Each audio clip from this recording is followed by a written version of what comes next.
Coup de théâtre à l'Élysée, moins d'un mois après sa nomination, le Premier ministre Sébastien Lecornu a démissionné. Mais Emmanuel Macron lui donne 48 heures pour tenter de reconstruire un gouvernement.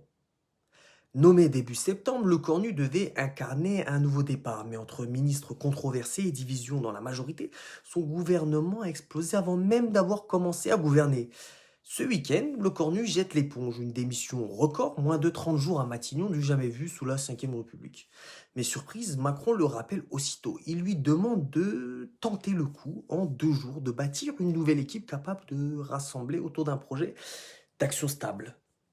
Le Cornu accepte la mission mais refuse d'être à nouveau Premier ministre, même en cas de succès. À droite comme à gauche, les critiques pleuvent. Éric Ciotti parle d'une farce politique, la gauche d'un gouvernement sans légitimité. Pendant ce temps, le pays s'interroge, moi y compris, que reste-t-il du macronisme?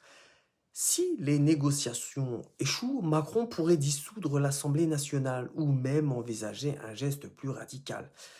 2 jours pour sauver la stabilité politique de la France ou plonger dans l'inconnu. Bref, dites-moi ce que vous en pensez en commentaire, bien sûr, toujours dans le respect.